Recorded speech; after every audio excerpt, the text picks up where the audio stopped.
کیا پاکستان اور ایران کی دوستی دشمنی میں بدلنے جا رہی ہے؟ ڈیفالٹ ہوتا ملک 18 ارب ڈالر کا جرمانہ کس طرح ادا کرے گا؟ کیا پاکستان ہمیشہ امریکہ کی دباؤ میں آ کر اپنا نقصان ہی کرتا رہے گا؟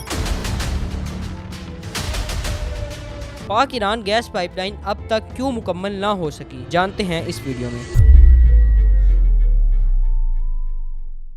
پاکستان میں بجلی ہی کی نہیں بلکہ گیس کی لوڈ شیڈنگ بھی جاری ہے اور آئے دن بجلی کے ساتھ ساتھ گیس پر بھی بھاری ٹیکسز دیکھنے کو مل رہے ہیں۔ جیسا کہ آپ سب جانتے ہیں، آج پاکستان جو بھی گیس کے ذخائر استعمال کر رہا ہے وہ بلوچستان سے آ رہے ہیں، اور اگر ہم مسلسل پورے پاکستان کو گیس بلوچستان سے ہی مہیا کرتے رہے تو ایک نہ ایک دن ہمارے پاس گیس کے ذخائر مکمل طور پر ختم ہو جائیں گے۔ اس صورتحال کو مد نظر رکھتے ہوئے پاکستان ایک اچھا فیصلہ کرتا ہے کہ ایران، جو کہ ہمارا ہمسایہ ملک ہے اور اس کے پاس وسیع پیمانے پر پیٹرول اور گیس کے ذخائر بھی موجود ہیں، اس سے پاکستان ایک معاہدہ کرے جس میں ایران سے لے کر پاکستان تک ایک گیس لائن بچھائی جائے۔ اس لائن کے دو بڑے فائدے تھے، ایک یہ کہ پاکستان کو یہ گیس کم قیمت پر ملتی، دوسری یہ کہ اگر پاکستان اس پائپ لائن کو دوسرے ممالک تک بڑھاتا تو پاکستان اس سے بھاری منافع بھی کما سکتا تھا۔ 90 کی دہائی میں پاک ایران گیس پائپ لائن پر دونوں ممالک کے درمیان بات چیت شروع ہوتی ہے اور 1994 میں یہ بات فائنل کر لی جاتی ہے کہ ہم ایران سے پائپ لائن لے کر آئیں گے جو کہ پاکستان کے اندر گیس سپلائی کرے گی۔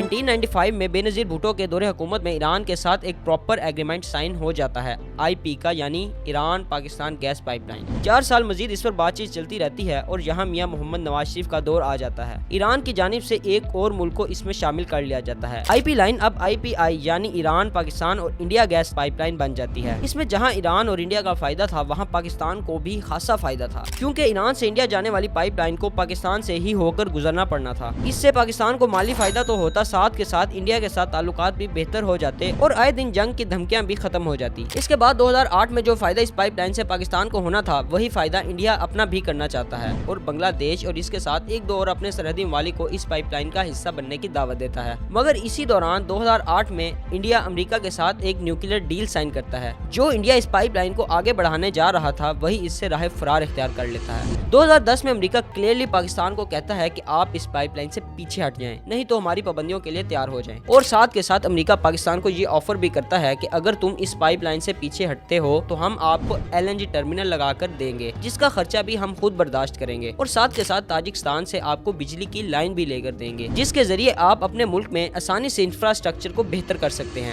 مگر جو پاکستان پچھلے کئی سالوں سے امریکہ کو مکمل سپورٹ کر رہا تھا، ان سے پیسے لے کر اپنی فوج کو دوسرے ممالک میں آپریشن کے لیے بھیج رہا تھا، اپنے ہوائی اڈے امریکہ کو دوسرے ممالک کے خلاف جنگ لڑنے کے لیے استعمال کرنے دے رہا تھا، وہی پاکستان امریکہ کو کہہ دیتا ہے ایبسولوٹلی ناٹ، اور 2012 میں ایران کے ساتھ فائنل ایگریمنٹ سائن کرتا ہے کہ 2 سال کے اندر اندر آپ اپنی جانب سے کام مکمل کریں اور ہم اپنی جانب سے کام مکمل کر کے 2014 کے آخر تک گیس کی سپلائی پورے پاکستان میں شروع کر دیں گے۔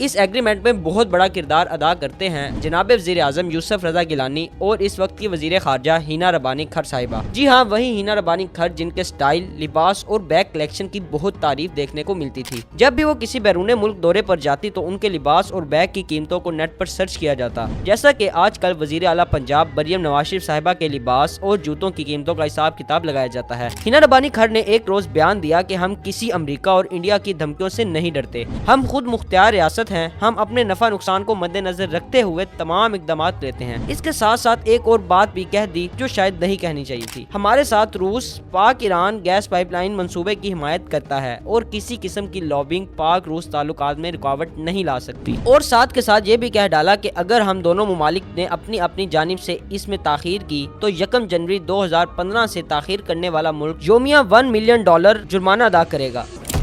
2013 کے الیکشنز ہوتے ہیں اور بھاری اکثریت سے وزیر اعظم منتخب ہوتے ہیں ہمارے میاں صاحب۔ میاں صاحب ملک کو سدھارنے کے لیے سب سے پہلے وزیر اعظم کے عہدے کے ساتھ ساتھ وزیر خارجہ کا عہدہ بھی اپنے پاس رکھ لیتے ہیں۔ اب جس وزیر خارجہ نے روز ہر ملک سے خبریں اکٹھا کرنی ہوتی ہیں، دوسرے ممالک کے وزرائے خارجہ سے رابطے رکھنے ہوتے ہیں، وہ وزیر خارجہ ملک کے وزیر اعظم بھی تھے، تو پھر ظاہری سی بات تھی میاں صاحب نے سوچا ہم خارجہ کو بعد میں دیکھیں گے، پہلے مہنگائی اور لوڈ شیڈنگ کو کنٹرول کرتے ہیں۔ اب جب پاکستان کی جانب سے پائپ لائن بچھانے کی باری آتی ہے تو اس پر کل لاگت تھی